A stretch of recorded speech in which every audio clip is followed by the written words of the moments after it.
देखो, ये जो टॉपिक था ना, ये क्या था, ऑकरेंस ऑफ मेटल था। जहां पे ऑकरेंस का मतलब क्या कि हम लोग इस मेटल को ऑब्टेन कर रहे हैं अर्थ क्रस्ट से। अर्थ क्रस्ट से ऑब्टेन होने वाले बहुत सारे सब्सटेंस होते हैं या कंपाउंड होते हैं। उनमें से कुछ स्पेशल टाइप के जो मिनरल्स होते हैं जिनमें मैक्सिमम परसेंटेज ऑफ मेटल हो, है ना, तो उसे हम लोग क्या नाम दिए, ओर का नाम दिए। अदरवाइज जितने भी कंपाउंड या एलिमेंट्स आपको अर्थ क्रस्ट से मिल रहे हैं वो सारे के सारे क्या कहलाते हैं, मिनरल्स कहलाते हैं, जैसा कि मैंने बताया भी था, है ना। इन मिनरल्स में स्पेशल जो मिनरल होते हैं जिसमें मैक्सिमम परसेंटेज किसी मेटल का हो, the mineral from which metal can be extracted profitably and easily are called ores, है ना। वो मिनरल्स जिनमें मैक्सिमम परसेंटेज मेटल का लाई करता हो, उसे उस मिनरल को हम लोग क्या कह रहे हैं, ओर कह रहे हैं। इसी तरीके से एक पॉइंट और बताया गया था, गैंग। गैंग मीन्स क्या, ऐसे पार्टिकल जो इंप्यूरिटी की फॉर्म में उस ओर में प्रेजेंट होते हैं। Gang is the impurities present in the ore like rock particles, sand particles, clay particles, etc. ऐसे पार्टिकल जो impurity के फॉर्म में उस ओर में प्रेजेंट हैं उन्हें हम लोग नाम दिए क्या, गैंग पार्टिकल का नाम दिए। ठीक है। इसके बाद एक छोटी सी ये टेबल जिसको मैंने आपको एक्सप्लेन तो किया था, लेकिन कुछ जो मेटल्स रह गए थे उसको एक बार फिर से दोबारा एक्सप्लेन कर देते हैं। देखो यहाँ पे लिख रहे हैं क्या, मेटल्स के नाम। जैसे सोडियम का अगर आपको पता है तो रिवाइड एक्सप्लेन करते चला, नेम ऑफ ओर क्या है उसका, रॉक सॉल्ट। ठीक है, इसका फॉर्मूला क्या है, NaCl। Aluminium oxide, formula Al2O3। Then इसके बाद जिंक, इसके दो ओर होते हैं, पहले ओर का नाम था कैलामाइन, जिसका फॉर्मूला होता है ZnCO3, जिंक कार्बोनेट। और इसी का दूसरा एक और होता है जिसे हम लोग बोलते हैं जिंक ब्लेंड। ठीक है, इन सभी को याद रखना होगा। इसका फॉर्मूला होता है ZnS, जिंक सल्फाइड।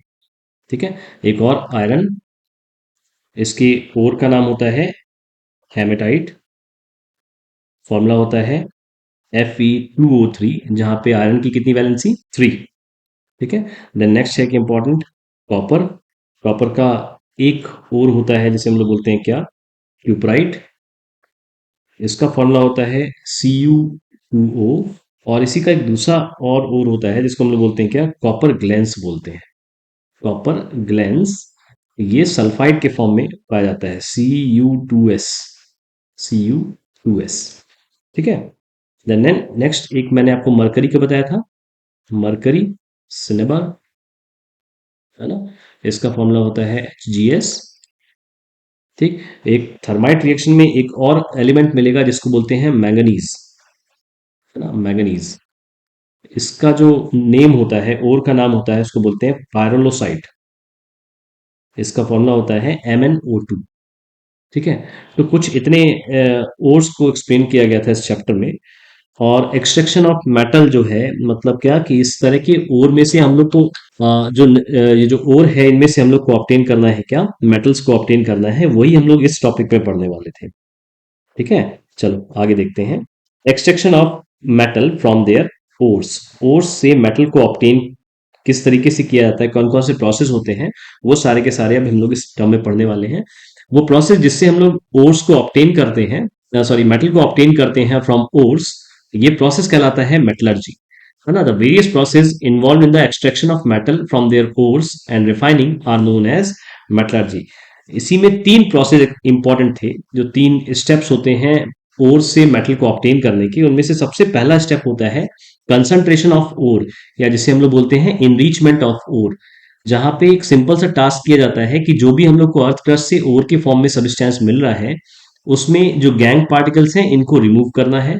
ये रिमूवल वाला जो स्टेप है, या जो रिमूवल ऑफ गैंग पार्टिकल जो बताया गया है, वो सबसे पहले स्टेप कंसंट्रेशन ऑफ ओर में एक्सप्लेन किया गया। इसी का नाम कई बार एनरिचमेंट ऑफ ओर भी बोलते हैं।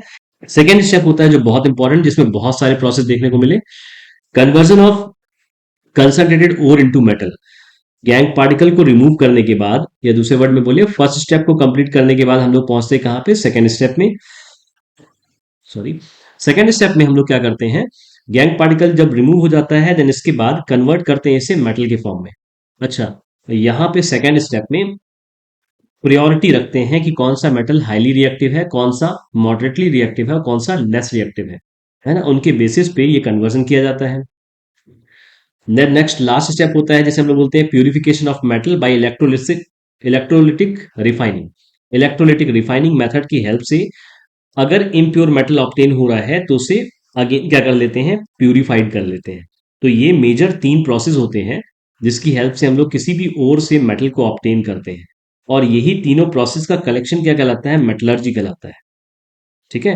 देन सबसे फर्स्ट प्रोसेस जो मैंने आपको अभी एक्सप्लेन किया, कंसंट्रेशन ऑफ ओर का मतलब the unwanted impurities like sand, rocky material, earthy material, mica etcetera present in an ore are called gangue, जो मैंने पहले एक्सप्लेन किया था।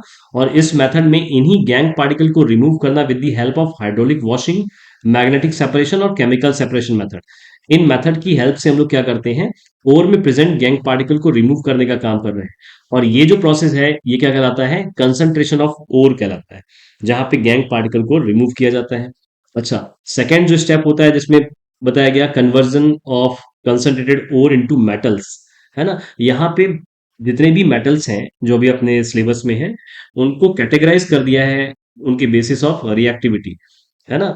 3 तरीके से इनको कैटेगराइज किया गया है। पहला, वो मेटल जो हाईली रिएक्टिव होते हैं, मॉडरेटली रिएक्टिव होते हैं और लेस रिएक्टिव होते हैं। अच्छा, इनमें से जो पोटेशियम है, सोडियम है, कैल्शियम है, ये एल्यूमिनियम तक, ये सारे के सारे किस में काउंट किए गए? हाईली रिएक्टिव में काउंट किए गए। ये कैसे हैं? हाईली रिएक्टिव मेटल्स हैं, है ना। इनके लिए जो प्रोसेस होता है मेटलर्जी का वो थोड़ा सा डिफरेंट होता है। जिंक, आयरन एंड लेड ये कहलाते हैं मॉडरेटली रिएक्टिव, मॉडरेटली रिएक्टिव, है ना।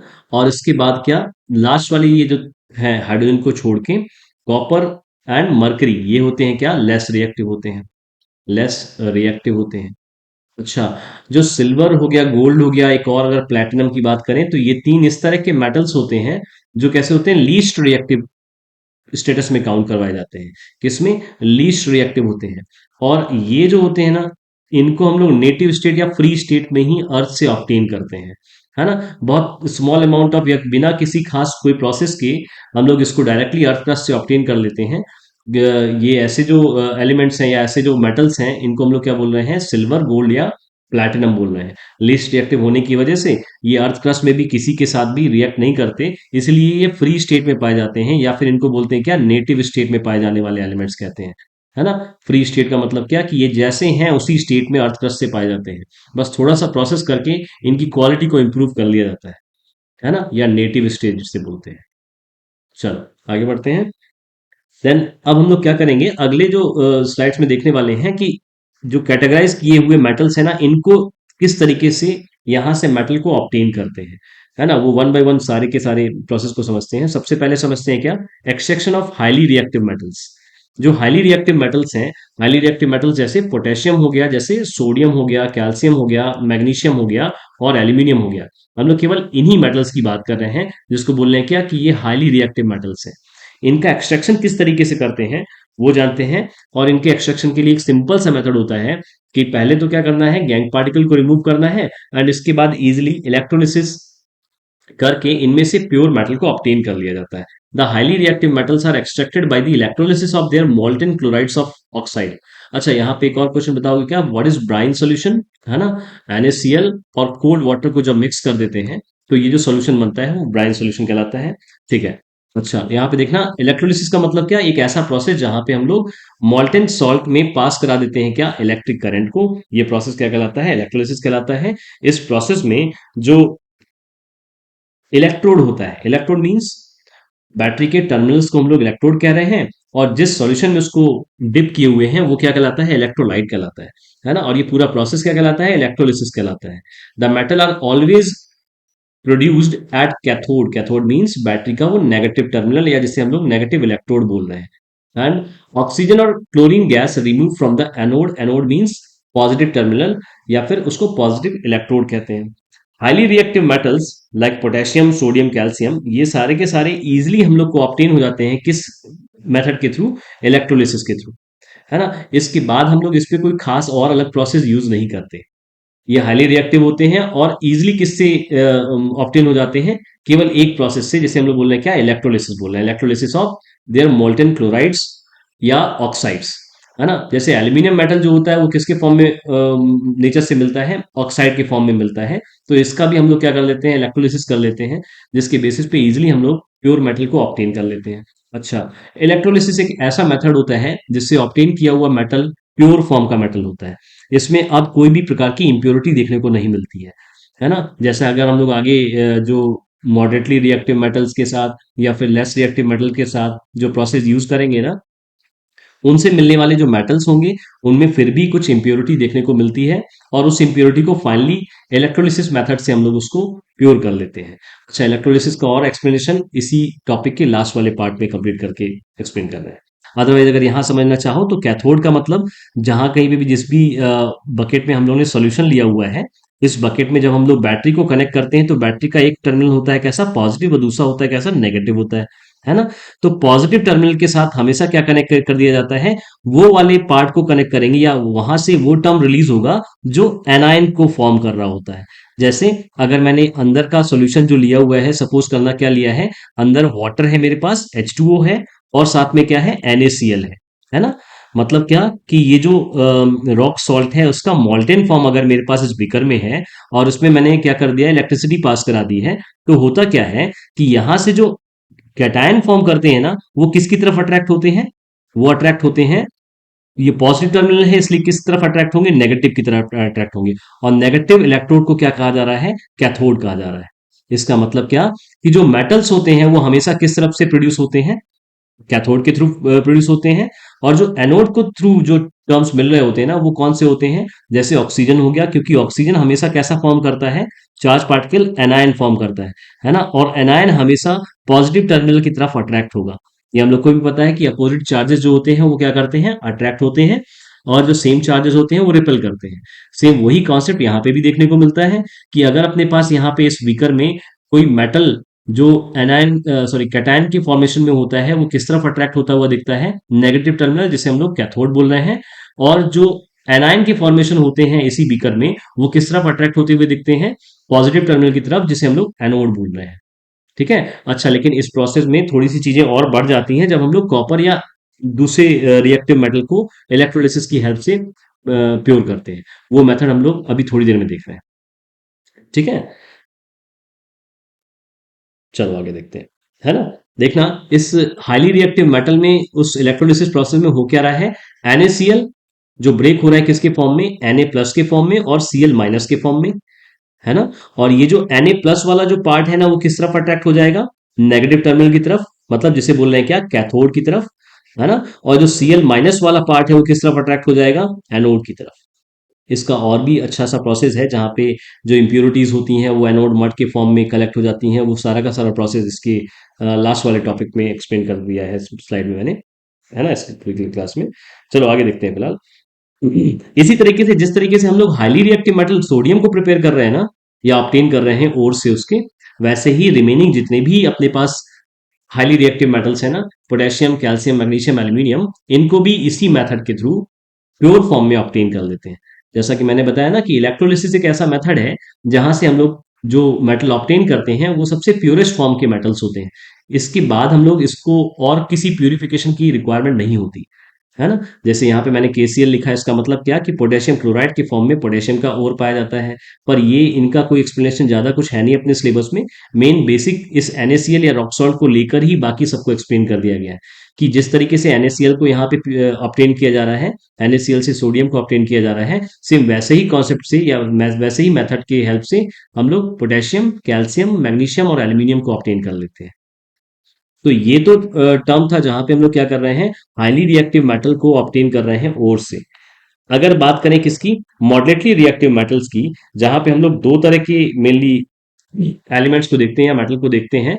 कौन से, एक तो होता है जिंक और दूसरा होता है क्या, आयरन, है ना। जिंक के दो अपने पास और थे, जिंक कैलामाइन, सॉरी कैलामाइन और जिंक ब्लेंड, और दूसरा हेमेटाइट आयरन के और थे। अच्छा, इसमें कुछ इंपॉर्टेंट टर्म्स थे, उसको एक बार देख लेते हैं। The moderately reactive metals like zinc, iron, tin and lead are extracted by the reduction of their oxides. बेटा रिडक्शन का मतलब removal of oxygen and addition of hydrogen, है ना। देखना बात समझ ना, जब हम लोग ऑक्सीजन को रिमूव करना चाहते हैं, है ना, इस स्टेप में हम लोग क्या करना चाहते हैं कि ऑक्सीजन किसी तरीके से रिमूव हो जाए, किसमें से, ओर से। ऑक्सीजन को रिमूव करने के लिए हम लोग रिडक्शन का यूज करते हैं, जहां पे ये कार्बन, एल्यूमिनियम, सोडियम और कैल्शियम का यूज किया जाता है ना।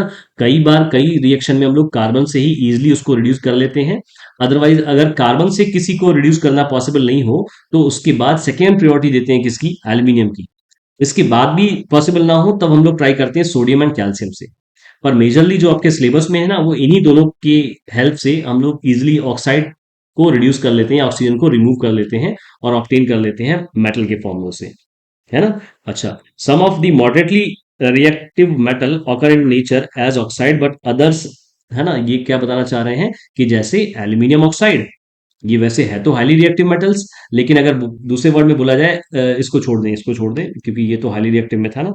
बट यहाँ पे एक एग्जांपल ले लेते हैं Fe2O3 का। आयरन जो कैसा है, मॉडरेटली रिएक्टिव मेटल है, लेकिन ऑक्साइड के फॉर्म में लाई करता है ना। अर्थ क्रस्ट से हम लोग को ऑक्साइड के फॉर्म में देखने को मिलता है। अच्छा, अगर दूसरी बात करें जिंक की, तो यहाँ पे जिंक कार्बोनेट और जिंक सल्फाइड, इसके फॉर्म में ये और देखने को मिल रहे हैं। तो जो ऑक्साइड होते हैं ना, ऑक्साइड को हम लोग इजिली रिड्यूस करा सकते हैं carbon, aluminium, sodium and calcium की हेल्प से। लेकिन जो कार्बोनेटेड ओर होते हैं या सल्फाइड ओर होते हैं ना, इनको सबसे पहले कन्वर्ट करना होता है किसके फॉर्म में, ऑक्साइड के फॉर्म में। अच्छा, अगर एक बार ये ऑक्साइड के फॉर्म में कन्वर्ट हो जाएंगे ना, तो फिर से हम लोग इजिली इनको कार्बन, एल्यूमिनियम, सोडियम, कैल्शियम के साथ रिएक्ट करा के कार्बन ऑक्सीजन को वहां से रिमूव करके मेटल को ऑब्टेन कर सकते हैं। तो कहने का मतलब क्या, कि वो सारे के सारे ओर जो कार्बोनेटेड ओर हो या फिर सल्फाइड ओर हो, तो इनके साथ एक नया प्रोसेस किया जाता है जिसे हम लोग कैल्सिनेशन और रोस्टिंग कहते हैं, है ना। ये इसलिए किया जाता है, ये प्रोसेस इसलिए यूज किया जा रहा है ताकि हम लोग ऑप्टेन ओर को कन्वर्ट कर लें उसके ऑक्साइड के फॉर्म में, है ना। इसलिए ऑक्साइड के फॉर्म में कन्वर्ट कर रहे हैं ताकि ऑक्साइड का रिडक्शन करना इजी हो जाता है ना, एज कंपेयर टू कार्बोनेटेड ओर या फिर सल्फाइड। ठीक, देखते हैं कैल्सिनेशन एक ऐसा प्रोसेस जहां पे हम लोग क्या करते हैं, विदाउट हीट, सॉरी विदाउट या एब्सेंस ऑफ ऑक्सीजन, इस तरह के ओर को क्या कर देते हैं, हीट प्रोवाइड कर देते हैं। इस तरह की ओर का मतलब क्या, जो कार्बोनेटेड ओर होते हैं, इनमें in the absence of air इन्हें हीट प्रोवाइड कर देते हैं, जिसकी वजह से इसका डिकम्पोजिशन हो जाता है, और ये जो ओर होता है जो कार्बोनेटेड फॉर्म में होता है, ये कन्वर्ट हो जाता है मेटल ऑक्साइड के फॉर्म में, CO2 गैस रिलीज हो जाती है। अच्छा, अपना एम यही था कि किसी तरीके से इस कार्बोनेटेड ओर को कन्वर्ट कर दें किसके फॉर्म में, ऑक्साइड के फॉर्म में। और रीजन यही था कि ऑक्साइड के जो फॉर्म होते हैं, इनका रिडक्शन इजी हो जाता है ना। कुछ ऐसा ही एक दूसरा प्रोसेस होता है, अगर अपने पास ओर किस फॉर्म में है, सल्फाइड फॉर्म में है, तो ये जो प्रोसेस होता है इसे बोलते हैं रोस्टिंग, जहां पे हम लोग ऑक्सीजन की प्रेजेंस में इसे क्या करते हैं, हीट प्रोवाइड करते हैं। और रीजन केवल एक क्या, कि जिंक को उसके ऑक्साइड के फॉर्म में कन्वर्ट करना है, और साथ में रिलीज हो जाती है क्या, सल्फर डाइऑक्साइड गैस। तो ये दो इंपॉर्टेंट प्रोसेस थे, है ना, जहां पे हम लोग ऑब्टेन कर रहे हैं क्या, मेटल ऑक्साइड को। तो कई बार इस पे बेस्ड बहुत डिफरेंट तरह के क्वेश्चन आ सकते हैं कि ऑक्साइड के ओर के मतलब ऑक्साइड, मेटल ऑक्साइड की फॉर्म में हम लोग क्यों इसको कन्वर्ट करते हैं, है ना। ये यहाँ से क्वेश्चन मिल जाते हैं, कैल्सिनेशन को डिफाइन करना है, रोस्टिंग को डिफाइन करना है, तो ये भी ध्यान रखना। अच्छा, इस कार्बोनेटेड ओर का नाम कैलामाइन है ना, कैलामाइन। इसको अगर याद रखने का एक तरीका बताएं, देखो, C फॉर कैलामाइन और C फॉर कैल्सिनेशन, वैसे तो याद ही होगा, अगर याद नहीं है तो कुछ इस तरीके से हम लोग याद रख सकते हैं। दूसरा एक और चीज समझना, उस कंपाउंड में एब्सेंस ऑफ एयर रखेंगे जिसमें पहले से ही ऑक्सीजन प्रेजेंट है ना। कि मुझे कैसे याद रखना होगा कि कैल्सिनेशन में ऑक्सीजन की प्रेजेंस रखनी है कि एब्सेंस रखनी है, तो ये ध्यान रखेंगे कि वो ओर कौन सा है। अगर ओर में पहले से ही ऑक्सीजन है, तो ऑक्सीजन की एब्सेंस रखेंगे और उसे हीट प्रोवाइड कर देंगे। अगर उस ओर में ऑक्सीजन प्रेजेंट नहीं है, तो ऑक्सीजन की प्रेजेंस में इसे हीट प्रोवाइड कर देंगे, ताकि ये इजिली मेटल ऑक्साइड के फॉर्म में कन्वर्ट हो जाए। तो इस तरीके से याद रखा जा सकता है इस टॉपिक को। ठीक, आगे देखते हैं भाई। यहाँ पे हम लोग क्या कर रहे हैं, जैसे ही हम लोग को मेटल ऑक्साइड मिल गया, है ना, मेटल ऑक्साइड मिल गया, अब इस मेटल ऑक्साइड को क्या करेंगे, reducing agent carbon, aluminium, sodium and calcium का यूज करके उसमें से फ्री मेटल को ऑब्टेन कर लेंगे, है ना। लेकिन एक बात और समझेंगे, कि जो हम लोग हाईली रिएक्टिव मेटल को देख रहे थे ना, वहां पे पहले से ही वो क्लोराइड के फॉर्म में थे या ऑक्साइड के फॉर्म में थे, और उनके लिए एक ही फाइनल स्टेप था जिसे हम लोग इलेक्ट्रोलिसिस बोल रहे थे। वहां पे कुछ भी ऐसा नहीं करना पड़ रहा था कि उन्हें कुछ कन्वर्जन की रिक्वायरमेंट हो। दूसरा, जब वो इलेक्ट्रोलिसिस के थ्रू पास हो रहे थे, तो वो प्योर फॉर्म में पहले से ही प्रेजेंट थे। यहाँ पे जब हम लोग मॉडरेटली रिएक्टिव मेटल या फिर लीस्ट रिएक्टिव मेटल के केस की बात करेंगे, तो हम लोग फ्री मेटल को जरूर ऑब्टेन कर लेंगे, लेकिन यहाँ पे ये नहीं कह सकते कि ये जो मेटल है वो प्योर फॉर्म में है। इसका मतलब क्या, कि जो मॉडरेटली रिएक्टिव मेटल्स होते हैं या फिर हाईली रिएक्टिव मेटल्स होते हैं, इनके जो ओर ऑब्टेन होते हैं अर्थ क्रस्ट से, इस प्रोसेस के बाद भी वो इम्प्योर फॉर्म में ही होते हैं, और उस इम्प्योरिटी को रिमूव करने के लिए इस तरह की जो प्रोसेस होते हैं, इसके बाद इनकी इलेक्ट्रोलिटिक रिफाइनिंग भी करानी होती है। है ना। तो अभी तक के प्रोसेस में क्या कि अपने पास आ गया क्या, ऑक्साइड के फॉर्म में मेटल हो गया, और अब इसका रिडक्शन कराते हैं सबसे पहले with the help of carbon, है ना। ऐसे लेस रिएक्टिव मेटल जैसे जिंक, आयरन, निकल, ये सारे के सारे इजीली रिड्यूस हो जाते हैं with the help of carbon as a reducing agent. अगर ऐसे एलिमेंट या ऐसे मेटल जो इजीली कार्बन से रिड्यूस नहीं हो पाते, तब हम लोग यूज करते हैं अदर रिड्यूसिंग रिड्यूसिंग एजेंट का, है ना। जैसे अपने इस केस में जेड ऑप्टेन हुआ कहाँ से, पहला ZnCO3 से, और दूसरा ZnS से। दोनों से ही हम लोग को क्या मिल गया था, ZnO मिल गया था। और ZnO का मतलब क्या, मेटल ऑक्साइड, और इसको इजीली हम लोग रिड्यूस करा ले रहे हैं रिड्यूसिंग एजेंट कार्बन से। और जैसे ही इसका रिएक्शन इसके साथ करते हैं तो रिजल्ट मिलता है Zn+CO2। बेटा यहाँ पे CO2 होगा ना, CO नहीं होगा, CO2 होगा। ठीक है, ये मिला मुझे क्या, मेटल, जिंक मेटल, लेकिन अगेन ये किस फॉर्म में है अभी, इम्प्योर फॉर्म में। मुझे इसकी भी प्यूरिफिकेशन करनी है with the help of electrolytic refining. ठीक है।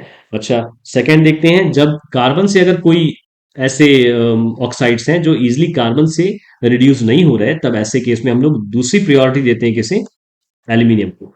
और इसके जो रिएक्शन देखने को मिलते हैं वो मैग्नीज आयरन के साथ देखने को मिलते हैं, जिसे हम लोग क्या बोल रहे हैं, थर्माइट रिएक्शन बोल रहे हैं, है ना। एक ऐसा रिएक्शन जिसमें बहुत huge amount of heat release होती है, और साथ में ऐसा रिएक्शन जिसमें हम लोग एल्यूमिनियम पाउडर का यूज करके इसे हीट करते हैं।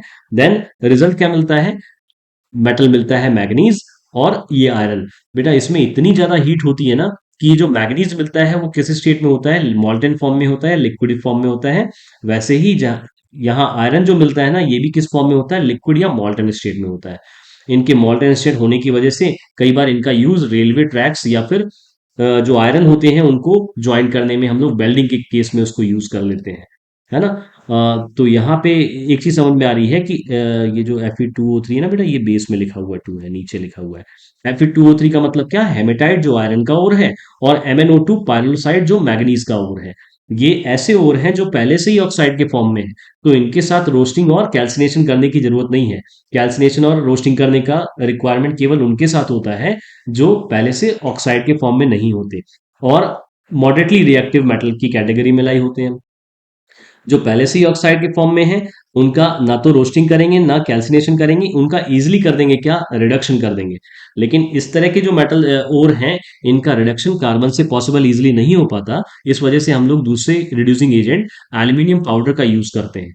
एल्यूमिनियम पाउडर का इनके साथ रिएक्शन करते हैं और इन्हें हीट प्रोवाइड करते हैं, है ना। ऐसा करते ही क्या होता है कि जो मैग्नीज ऑक्साइड होती है, इनमें से मैग्नीज मेटल अलग हो जाता है, एल्यूमिनियम ऑक्साइड ये सेपरेट हो जाती है, और लॉट्स ऑफ हीट रिलीज होती है, जिसकी वजह से ये मॉडर्न स्टेट में पाए जाते हैं। सेम वही प्रोसेस आयरन ऑक्साइड के साथ भी होता है, या हेमेटाइट के साथ भी होता है। लॉट्स ऑफ हीट, या फिर एल्यूमिनियम पाउडर के साथ जो रिएक्शन होता है उसी को हम लोग थर्माइट रिएक्शन बोलते हैं। और इसी का दूसरा नाम भी ये बोल सकते हैं क्या, कि हीट रिलीज हो रही है इसकी वजह से, ये एक्सोथर्मिक रिएक्शन भी कहलाते हैं, है ना। एक्सोथर्मिक रिएक्शन ऐसे रिएक्शन जहां पे प्रोडक्ट में आपको हीट रिलीज होती हुई दिखती है। इसी का अपोजिट जो एंडोथर्मिक रिएक्शन होते हैं, जहां पे हम लोग हीट को एब्जॉर्ब करता हुआ फील कर पाते हैं, वो एंडोथर्मिक रिएक्शन कहलाते हैं। अच्छा, आगे बढ़ते हैं, एल्यूमिनियम। देन नेक्स्ट देखते हैं क्या, मॉडरेटली रिएक्टिव मेटल जो लेस रिएक्टिव होते हैं, इसमें, है ना।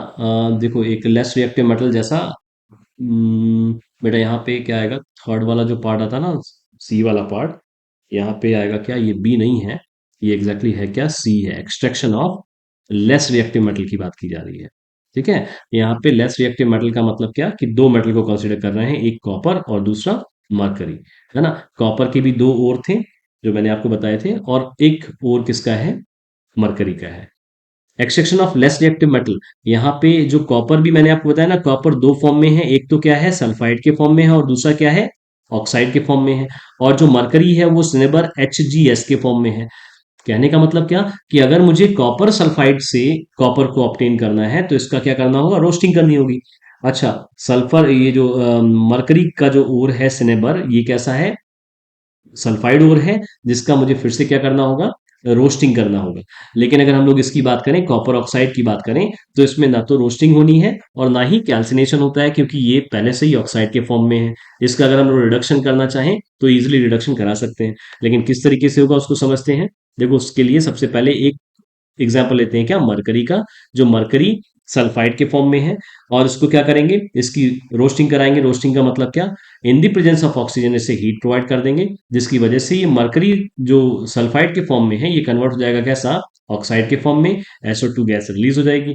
और जैसे ही ये ऑक्साइड के फॉर्म में रिलीज हो जाएगा, ऑक्साइड के फॉर्म में ऑब्टेन हो जाएगा, तो इसमें एक सिंपल सा स्टेप करते हैं, क्या, इसी को हीट कर देते हैं। The less reactive metal which are quite low in the reactivity series are extracted by the reduction of their oxide by heat alone. है ना, किसी के साथ इनका रिएक्शन नहीं कराते, इनको केवल रिडक्शन कर देते हैं इजिली, किसकी हेल्प से, हीट प्रोवाइड करके। मतलब क्या, जो लेस रिएक्टिव मेटल हैं जिसको अगर हम लोग ने ऑब्टेन कर लिया ऑक्साइड के फॉर्म में, तो उसे बस केवल हम लोग हीट प्रोवाइड कर दें, तो ऐसा करने से हम लोग को क्या मिल जाता है, मेटल मिल जाता है, और ऑक्सीजन गैस जो होती है वो रिलीज हो जाती है। लेकिन अभी भी यहाँ पे समझना कि जो भी मेटल हम लोग ऑब्टेन कर रहे हैं, वो सारे के सारे मेटल कैसे हैं, इम्प्योर फॉर्म में है। इनके बाद इस मेटल्स में अभी इलेक्ट्रोलिटिक रिफाइनिंग बाकी है ना। ऐसे ही एक और एग्जांपल समझना जहाँ पे हम लोग एक्सट्रैक्शन ऑफ कॉपर को देखते हैं। कॉपर में कुछ खास स्पेशल होता है, क्या स्पेशल होता है उसको समझना, कि कॉपर सल्फाइड, ये जो सल्फाइड ओर है, इसको सबसे पहले मुझे किस में कन्वर्ट करना है, ऑक्साइड के फॉर्म में कन्वर्ट करना है। रीजन, ताकि इसका रिडक्शन पॉसिबल हो सके। अच्छा, जो सल्फाइड ओर होता है इसको हम लोग कन्वर्ट करते हैं ऑक्सीजन की हेल्प से, रोस्टिंग प्रोसेस की वजह से, हीट प्रोवाइड करके, जिसकी वजह से वो ऑक्साइड के फॉर्म में कन्वर्ट हो जाता है।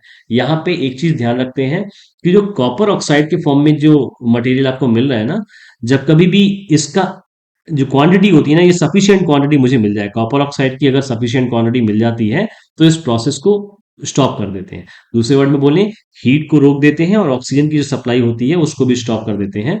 ऐसा इसलिए करते हैं क्योंकि जब कभी भी हम लोग ये ऑक्साइड, कॉपर ऑक्साइड जो आपको मिल रहा है, ये सफिशिएंट मिल जाता है, तो इसी का रिएक्शन कॉपर सल्फाइड के साथ करा देते हैं।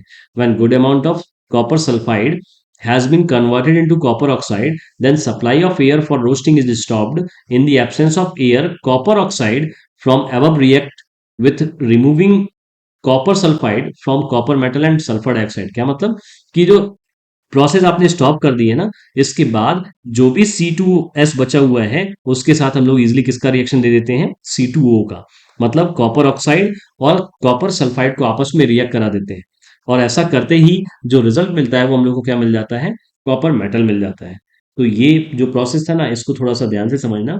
और एक मरकरी वाला है ना, वैसे तो जो मॉडरेटली रिएक्टिव मेटल्स हैं या फिर लेस रिएक्टिव मेटल्स हैं, इनमें दो एग्जांपल यहाँ पे और इससे पहले के दो एग्जांपल, ये दोनों ही एग्जांपल बहुत इंपॉर्टेंट हैं। इनमें कई सारे नए नए टॉपिक्स बन जाते हैं, जैसे रोस्टिंग, कैल्सिनेशन वहाँ पे, और यहाँ पे ये कॉपर का एक्सट्रैक्शन, जहाँ पे कॉपर का जो प्रोसेस किया। अच्छा, यहाँ पे एक हो सकता है दिमाग में ये भी आता होगा कि अगर कॉपर ऑक्साइड जहाँ पे मिल रहा है, जहाँ पे कॉपर ऑक्साइड मिल रहा है, वहां से कॉपर को कैसे ऑप्टेन करते होंगे। बात समझना, जैसे कोई जरूरी नहीं है ना कि जिस पार्ट में आपको कॉपर ऑक्साइड मिल रहा है उसी पार्ट में आपको कॉपर सल्फाइड मिले। हो सकता है लोकेशन में, एक लोकेशन में आपको कॉपर ऑक्साइड मिल रहा है, दूसरी कहीं बहुत दूर आपको मिल रहा है क्या, कॉपर सल्फाइड मिल रहा है। तो ऐसे केस में ऐसा नहीं करते हैं कि कॉपर ऑक्साइड को यहाँ से यहाँ पे लेके आते हैं, या फिर कॉपर सल्फाइड को यहाँ से यहाँ लेके आते हैं। है ना, देखो ऑक्साइड है तो ऑक्साइड की तो कोई दिक्कत ही नहीं है, इसको अगर हीट भी कर देते ना तो इजिली हम लोग को क्या मिल जाता, कॉपर मिल जाता। लेकिन बहुत ज्यादा अमाउंट का कॉपर मिल जाएगा अगर मेरे पास कॉपर सल्फाइड है, इसको मैंने क्या कर दिया, हीट प्रोवाइड कर दिया in the presence of oxygen. And जब सफिशिएंट अमाउंट ऑफ C2O मिल जाए, कॉपर ऑक्साइड मिल जाए, तो ये प्रोसेस को स्टॉप कर देते हैं, और इसी फर्नेस में क्या करते हैं, इस Cu2 को ऐड कर देते हैं। तो यहां से लाने की जरूरत नहीं पड़ती, है ना, बस इसी कंपाउंड से इजिली हम लोग कॉपर को ऑब्टेन कर लेते हैं। अच्छा, अगर यहाँ पे बात करें कि Cu2O को हीट कर देंगे तो यहाँ से कॉपर मिल जाएगा। तो ये कहना चाह रहे हैं कि अगर इन दोनों की लोकेशन अपनी अलग अलग जगह पे है ना, तो ऐसा नहीं करते कि इन दोनों को साथ में लाते हैं। जहाँ पे Cu2 है, उसको इजिली क्या कर देते हैं, हीट प्रोवाइड कर देते हैं। जहाँ पे आपको मिल रहा है कॉपर सल्फाइड, वहां पे इसकी रोस्टिंग करने के बाद इसको आपस में ही रिएक्ट करा देते हैं, जिसकी वजह से हम लोग को कॉपर मेटल मिल जाता है। ठीक है, इसके बाद जब हम लोग को इस तरीके के सारे मेटल मिल जाते हैं, देन लास्ट स्टेप उनके लिए इलेक्ट्रोलाइटिक रिफाइनिंग होता है, जो इम्प्योर होते हैं। है ना, या दूसरे वर्ड में बोले, देखो उनके लिए क्या, सभी के लिए ये इलेक्ट्रोलाइटिक रिफाइनिंग है। जो हाईली रिएक्टिव मेटल थे वो तो पहले से ही इलेक्ट्रोलिसिस की बेसिस पे ही प्योर हो रहे हैं। इसके बाद जो मॉडरेटली रिएक्टिव मेटल्स हैं या फिर लेस रिएक्टिव मेटल्स हैं, यहाँ पे जो मेटल ऑब्टेन होता है वो इम्प्योर फॉर्म में होता है। और इम्प्योर फॉर्म के बाद इनका जो थर्ड प्रोसेस होता है, जो लास्ट प्रोसेस होता है, इसमें हम लोग इलेक्ट्रोलिटिक रिफाइनिंग पढ़ते हैं। है ना, इलेक्ट्रोलिटिक रिफाइनिंग बहुत इंपॉर्टेंट है। देखना इसमें होता क्या है, है ना, इलेक्ट्रोलाइटिक रिफाइनिंग, जिसमें हम लोग क्या कर रहे हैं, मेटल को ऑब्टेन करते हैं ना। मैं एक बार पूरी स्लाइड शो करा दूं, उसके बाद आसानी से समझ में आ जाएगा। क्या समझना भाई इसको, देखो यहाँ पे एक एग्जांपल ले रहे हैं क्या, कॉपर को हम लोग ऑब्टेन करना चाहते हैं, प्योर कॉपर को, with the help of electrolytic refining, है ना। तो करते क्या है, इस तरह के एक बीकर में एक सॉल्यूशन लेते हैं। वो कैसा सॉल्यूशन होता है, वो सॉल्यूशन डिपेंड करता है कि आप किस मेटल को ऑब्टेन करना चाहते हैं, है ना। जैसे मैं यहाँ पे कॉपर को ले रहा हूं, तो सॉल्यूशन में मुझे क्या लेना है, एसिडिफाइड कॉपर सल्फेट सॉल्यूशन लेना है, या दूसरे वर्ड में बोलते हैं एसिडिफाइड कॉपर सॉल्ट लेना है। जिस मेटल को हम लोग प्योर करने वाले हैं, उसी का एसिडिफाइड मेटेलिक सॉल्ट लेना है ना, एसिडिफाइड मेटेलिक सॉल्ट लेना है। कौन से मेटल की बात कर रहे हैं, जिस मेटल को हम लोग प्योर करना चाहते हैं, ठीक है। देन दूसरी कहानी क्या, कि जब हम लोग जैसे ये पॉजिटिव एंड नेगेटिव टर्मिनल है ना, जो नेगेटिव से कनेक्टेड होते हैं टर्मिनल, इसको हम लोग क्या बोलते हैं, कैथोड बोलते हैं। और जो पॉजिटिव से कनेक्टेड होते हैं, उसे क्या बोलते हैं, एनोड बोलते हैं। कंबाइंडली ये दोनों क्या कहलाते हैं, इलेक्ट्रोड कहलाते हैं, है ना, इलेक्ट्रोड कहलाते हैं। और जो ये सॉल्यूशन होता है ना, इसको हम लोग क्या बोलते हैं, इलेक्ट्रोलाइट बोलते हैं। और इसके बेसिस पे ये पूरा प्रोसेस क्या कहलाता है, इलेक्ट्रोलाइटिक रिफाइनिंग कहलाता है, या जिसे हम लोग क्या बोलते हैं, इलेक्ट्रोलिसिस बोलते हैं, ठीक। तो अभी तक के केस में क्या हुआ, एक कैथोड जो बैटरी के नेगेटिव टर्मिनल से कनेक्टेड है, और एक एनोड जो बैटरी के पॉजिटिव टर्मिनल से कनेक्टेड है। अंदर का सॉल्यूशन वो है जो एसिडिक मेटल सॉल्यूशन है, जिस मेटल को हम लोग यहाँ पे प्योर करने वाले हैं। यहाँ पे एग्जांपल के फॉर्म में ये कॉपर है, इसलिए यहाँ पे एसिडिफाइड कॉपर सॉल्ट सॉल्यूशन लिया गया है, कॉपर सल्फेट सॉल्यूशन लिया गया है ना। कॉपर सल्फेट का फॉर्मूला क्या होगा, CuSO4। यहाँ पे जो कैटायन फॉर्म करेगा वो कौन करेगा, कॉपर, और जो एनायन फॉर्म करेगा वो कौन करेगा, SO4 करेगा। ध्यान देखना, a thick block of impure metal is made anode connected to positive terminal, है ना। इम्प्योर मेटल कौन से, जो हम लोग मॉडरेटली रिएक्टिव मेटल और लीस्ट रिएक्टिव मेटल में बहुत सारे प्रोसेस जैसे कैल्सिनेशन या रोस्टिंग के बाद हम लोग मेटल को ऑब्टेन किए थे, वो मेटल ही इम्प्योर मेटल कहला रहे थे। मतलब इससे पहले वाले जो प्रोसेस में मेटल मिल रहे थे, वो इम्प्योर मेटल थे।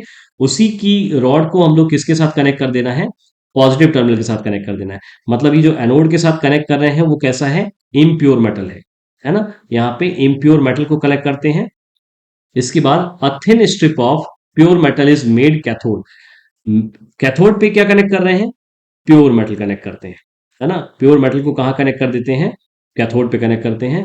वाटर सॉल्युबल सॉल्ट, और कौन सा सॉल्ट, जिस मेटल को ऑब्टेन करने वाले हैं उसका metallic salt of the metal to be refined is taken as electrolyte. कि ये जो सोल्यूशन है उसको हम लोग क्या बोल रहे हैं, इलेक्ट्रोलाइट बोल रहे हैं।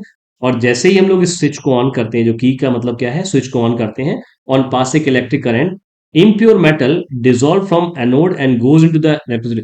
बात समझ ना बेटा, यहां से ना इस एनोड से जो इम्प्योर मेटल्स हैं, यहां से जैसे ही इलेक्ट्रिसिटी पास होती है, तो यहाँ के जो आयंस होते हैं, कॉपर के जो आयंस होते हैं ना, वो ब्रेक होके कहाँ पे पहुंचते हैं, सॉल्यूशन में पहुंचते हैं, है ना। और सॉल्यूशन में जो एग्जिस्ट कर रहे हैं, कॉपर सल्फेट होने की वजह से जो आयन है कॉपर सॉल्यूशन के, कॉपर सल्फेट सॉल्यूशन के, वहां से कॉपर के जो आयन है वो डिपॉजिट होते हैं किस पे, इस कैथोड पे जो प्योर मेटल है ना। तो एक आयन यहां से यहां आता है, और यहां का इस सॉल्यूशन का जो एक आयन होता है वो कहां चला जाता है, इस प्लेट पे डिपॉजिट हो जाता है। फिर से यहाँ पे एक गैप बचता है, दूसरा आयन यहाँ पे आता है, और फिर वो कहाँ डिपॉजिट हो जाता है, इधर डिपॉजिट हो जाता है। मतलब हो क्या रहा है, एनोड से एक आयन का ब्रेक होना, कहां पे आना, सॉल्यूशन में आना, और सॉल्यूशन से एक आयन का इस कैथोड में डिपॉजिट होना। ये प्रोसेस कंटिन्यूअसली चलता रहता है। बात समझ में आ रही है ना। यहाँ पे हो क्या रहा है, कि जो इम्प्योर मेटल है ना, यहां से आयंस ब्रेक होके कहां पे आएंगे, सॉल्यूशन में आएंगे। और सॉल्यूशन में जो पहले से ही प्रेजेंट है कॉपर आयन, वो कहां पे डिपॉजिट होंगे, प्योर मेटल में, है ना। और इस तरीके से ये प्रोसेस कंटिन्यूअसली तब तक चलता रहता है जब तक कि ये जो थिक स्ट्रिप होती है इम्प्योर मेटल की, वो थिन होके पूरी तरीके से डिजोल्व ना हो जाए। ये प्रोसेस तब तक चलता रहता है। अच्छा, ऐसे केस में होता क्या है, जब ये प्रोसेस कंटिन्यूसली चल रहा होता है, तो ये वाली स्ट्रिप जो होती है ना, वो कैसी होने लगती है, थिनर होने लगती है ना। कैसी, थिनर। और ये वाली जो स्ट्रिप होती है वो कैसी होने लगती है, थिकर होने लगती है। एक टाइम ऐसा आता है जब ये पूरी तरीके से डिसॉल्व हो जाती है, रिएक्शन स्टॉप हो जाता है। पर एक चीज और बचती है, कि जो ये जो इम्प्योर पार्ट्स थे ना, वो इम्प्योरिटीज जो सॉल्यूशन में डिसॉल्व हो सकती थी, वो डिसॉल्व हो जाती हैं। जो इनसॉल्युबल इम्प्योरिटी होती है, वो इसी एनोड के नीचे यहाँ पे एनोड मड के फॉर्म में कलेक्ट हो जाती है, ठीक है। वही चीज यहाँ पे लिखी है कि जब हम लोग इलेक्ट्रिसिटी पास करते हैं, अच्छा, the soluble impurity present in impure metals go into the solution where as the insoluble impurity settle down at the bottom of the anode, है ना, किसके फॉर्म में, एनोड मड के फॉर्म में आ जाते हैं। ठीक है, तो ये था तुम्हारा क्या, इलेक्ट्रोलिटिक रिफाइनिंग मेथड, जिसकी जरूरत तो हर स्टेप में पड़ रही है, पर जो आपका स्टार्टिंग वाला जो था ना, हाईली रिएक्टिव मेटल्स, उसके लिए यही लास्ट स्टेप थे। लेकिन मॉडरेटली और लीस्ट रिएक्टिव मेटल्स में वहां पे जो मेटल मिल रहे हैं, उनके बाद भी हम लोग रिफाइनिंग ऑफ मेटल्स करते हैं प्योर मेटल को ऑब्टेन करने के लिए। ठीक है, अच्छा, इसका एक ओवरव्यू उस डायग्राम में सिंपल सा एक्सप्लेन करने की कोशिश की गई थी। यहाँ पे देखो ओर है, ओर को हम लोग क्या करते हैं, ऑब्टेन कर रहे होते हैं। कंसंट्रेशन ऑफ ओर का मतलब गैंग पार्टिकल को रिमूव करना। गैंग पार्टिकल रिमूव होने के बाद इन मेटल्स को मेटल ऑफ हाईली रिएक्टिव में डिवाइड कर दिया गया, मॉडरेटली रिएक्टिव में डिवाइड कर दिया गया, और लीस्ट रिएक्टिव में डिवाइड कर दिया गया। जो हाईली रिएक्टिव थे उनका लास्ट प्रोसेस ही क्या बन जाता है, इलेक्ट्रोलिसिस बन जाता है। और इलेक्ट्रोलिसिस के बाद जो मेटल मिलते हैं वो हमेशा किस फॉर्म में होते हैं, प्योर फॉर्म में होते हैं। यहाँ पे जो मेटल लाई करते हैं ना, वो कौन कौन से मेटल होते हैं, के, एन ए, एल्यूमिनियम, कैल्शियम, है ना। ये सारे के सारे किस में लाई करते हैं, और एक साथ में मैग्नीशियम। ये सारे हाईली रिएक्टिव मेटल्स कहलाते हैं। इलेक्ट्रोलिसिस ही इनका फाइनल स्टेप होता है। देखो, फाइनल स्टेप तो वैसे सबका ही इलेक्ट्रोलिसिस होगा, लेकिन इनमें कोई और फर्दर प्रोसेस यूज नहीं करने की जरूरत होती है। वही अगर हम लोग मॉडरेटली रिएक्टिव मेटल की बात करें, तो ये दो फॉर्म में पाए जाते हैं, जिंक कार्बोनेट, और दूसरा क्या है यहाँ पे, जिंक सल्फाइड, है ना। अच्छा, अगर जो ऑक्साइड के फॉर्म में होंगे, तो उन ऑक्साइड वाले मेटल का क्या कर देंगे, इजिली रिडक्शन करा देंगे। जैसे ऑक्साइड के फॉर्म में लाई करने वाले जो मेटल्स होते हैं वो कैसे हैं, देखो, आयरन है ना, Fe2O3। अगर ये ऑक्साइड के फॉर्म में नहीं है तो हम लोग क्या करते हैं, कैल्सिनेशन कराते हैं। कैल्सिनेशन का मतलब क्या, ऐसा कंपाउंड जहां पे अगर ऑक्सीजन दिख रहा है तो यहाँ पे एब्सेंस ऑफ ऑक्सीजन, है ना, एब्सेंस ऑफ ऑक्सीजन के साथ इसको क्या करते हैं, हीट दे देते हैं। रोस्टिंग के केस में क्योंकि इस ओर में ऑक्सीजन प्रेजेंट नहीं है, इसलिए ऑक्सीजन की प्रेजेंस में इसको हीट प्रोवाइड कर देते हैं। ऐसा करते ही ये दोनों कार्बोनेटेड ओर और सल्फाइड ओर कन्वर्ट हो जाते हैं किसके फॉर्म में, मेटल ऑक्साइड के फॉर्म में। मेटल ऑक्साइड इसलिए ऑब्टेन कर रहे हैं ताकि इस तरह के जो कंपाउंड मिल रहे हैं, इनका रिडक्शन इजी हो जाए। रिडक्शन करने के लिए अपने पास कार्बन, देन इसके बाद aluminium, sodium and calcium as a reducing agent present होते हैं। मैक्सिमम जो होते हैं वो कार्बन और एल्यूमिनियम का ही यूज करके हम लोग मेटल ऑक्साइड से मेटल को ऑब्टेन कर लेते हैं, है ना। रिडक्शन ऑफ मेटल के बाद जो मेटल मिलता है, ये फर्दर प्यूरिफिकेशन के लिए यूज कर लिया जाता है, जहां पे हम लोग प्रोसेस यूज करते हैं इलेक्ट्रोलिटिक रिफाइनिंग का। ये इसकी बात कर रहे हैं हम लोग, उन मेटल्स की बात कर रहे हैं जो मॉडरेटली रिएक्टिव थे। इसके बाद आते हैं less reactive metals. Less reactive metal में दो एग्जांपल बढ़िया से थे, एक कॉपर और दूसरा क्या, मरकरी। यहाँ पे जो कॉपर होता है वो दो ओर के फॉर्म में पाया जाता है, एक सल्फाइड ओर और दूसरा ऑक्साइड ओर, है ना, ऑक्साइड ओर। और ये जो मरकरी होता है ये केवल एक ही ओर, सल्फाइड ओर के फॉर्म में पाया जाता है। अगर सल्फाइड ओर है तो उसका क्या करते हैं, रोस्टिंग करते हैं, और इसके बाद उसको सिंपली हीट कर देते हैं, है ना। इसके केस में इसको हीट करते थे, और कॉपर सल्फाइड के केस में क्या करते हैं, रिएक्शन को स्टॉप करके इन दोनों को आपस में ही क्या कर देते हैं, रिएक्ट करा देते हैं, हीट दे देते हैं। ऐसा करते ही हम लोग को ऑब्टेन होता है मेटल। और प्योर मेटल ऑब्टेन करने के लिए again last step electrolytic refining का हम लोग यूज कर लेते हैं। ठीक है, तो कुछ ये तुम्हारा प्रोसेस था जहां पे हम लोग पढ़ रहे थे क्या, ऑकरेंस ऑफ मेटल। अच्छा, इसके बाद एक टर्म और बचता है शायद, एलॉय वाला। ये एलॉय वाला शायद, एलॉय का मतलब क्या, एक ऐसा होमोजीनियस मिक्सचर, होमोजीनियस मिक्सचर जिसमें हम लोग क्या करते हैं, मेटल और मेटल को आपस में मिक्स कर लें, या फिर मेटल और नॉन मेटल को मिक्स कर लें। ठीक है, मेटल और नॉन मेटल को मिक्स करने वाला एक एलॉय, एक ऐसा एलॉय है जिसमें हम लोग मेटल और नॉन मेटल का भी एडिशन देखने को देखते हैं, उसे बोलते हैं क्या, स्टील बोल रहे हैं। ठीक है, स्टील भी क्या है, एक एलॉय है ना। और इसके बाद मेटल, मेटल के तो बहुत सारे एलॉय होते हैं, जैसे ब्रास की अगर हम लोग बात करें तो यहाँ पे किसका किसका कॉम्बिनेशन होता है, ये कॉपर 80% और साथ में जिंक, है ना, ये कितना 20%। इसके यूजेस जो थे वो भी इंपॉर्टेंट थे। ब्रास का कलर क्या होता है, गोल्डन कलर होता है। ठीक है, ऐसे ही ब्रॉन्ज, ब्रॉन्ज कैसा होता है, कॉपर 90% और टिन 10%, टिन 10%। इनका यूजेस गोल्ड मेडल या ब्रॉन्ज मेडल, है ना, या सिल्वर मेडल। वहां पे ब्रॉन्ज जो है वो यही वाला ब्रॉन्ज है जहां पे हम लोग कॉपर एंड टिन का ऐड करके ये कंपाउंड को ऑब्टेन करते हैं, सब्सटेंस को ऑब्टेन करते हैं। ब्रास का भी यूज हम लोगों को पता है, यूटेंसिल्स में यूज करते हैं, है ना, जो स्क्रू या नट बोल्ट आते हैं उसमें यूज करते हैं। इनमें बहुत सारे बेनिफिट्स मिल जाते हैं। हम लोग जो कोरोजन वाले ड्रॉबैक होते हैं मेटल्स में ना, वो सारे के सारे ड्रॉबैक यहाँ पे देखने को नहीं मिलते, इसलिए हम लोग इनका कॉम्बिनेशन यूज करते हैं कई जगह पे। सोल्डर का मतलब, सोल्डर किसका किसका कॉम्बिनेशन? लेड एंड टिन, है ना? लेड एंड टिन का। टिन का सिंबल तो पता ही होगा ना, SN उसका सिंबल होता है। ठीक, इसका यूज कहाँ पे करते हैं सोल्डर का? जो इलेक्ट्रॉनिक सर्किट्स में हम लोग यूज करते हैं सोल्डरिंग के लिए, वहां पे जो वायर यूज कर रहे हैं वो वायर ही सोल्डर वायर कहला रहा है। अमलगम, है ना, मरकरी का कोई भी और, इसका यूज क्या होता है? डेंटिस्ट जो होते हैं ना वो इसका यूज कर रहे होते हैं, है ना? डेंटिस्ट यूज करते हैं फॉर फिलिंग। फिलिंग मीन्स जो RCT कराते हैं ना, रूट कैनल ट्रीटमेंट कराते हैं, वहां पे टूथ में जो फिलिंग कराई जाती है उसमें जो मटेरियल यूज करते हैं ना वो अमलगम होता है। इसके बाद एलॉय ऑफ गोल्ड, है ना? गोल्ड को कैसे मेजर करते हैं कि वो प्योर है? 24 कैरेट बता के कि ये प्योर गोल्ड है। पर हम लोग प्योर गोल्ड से कभी भी यूज नहीं करते हैं ऑर्नामेंट्स को बनाने के लिए। रीजन होता है कि जो 24 कैरेट का गोल्ड होता है ना वो बहुत सॉफ्ट होता है।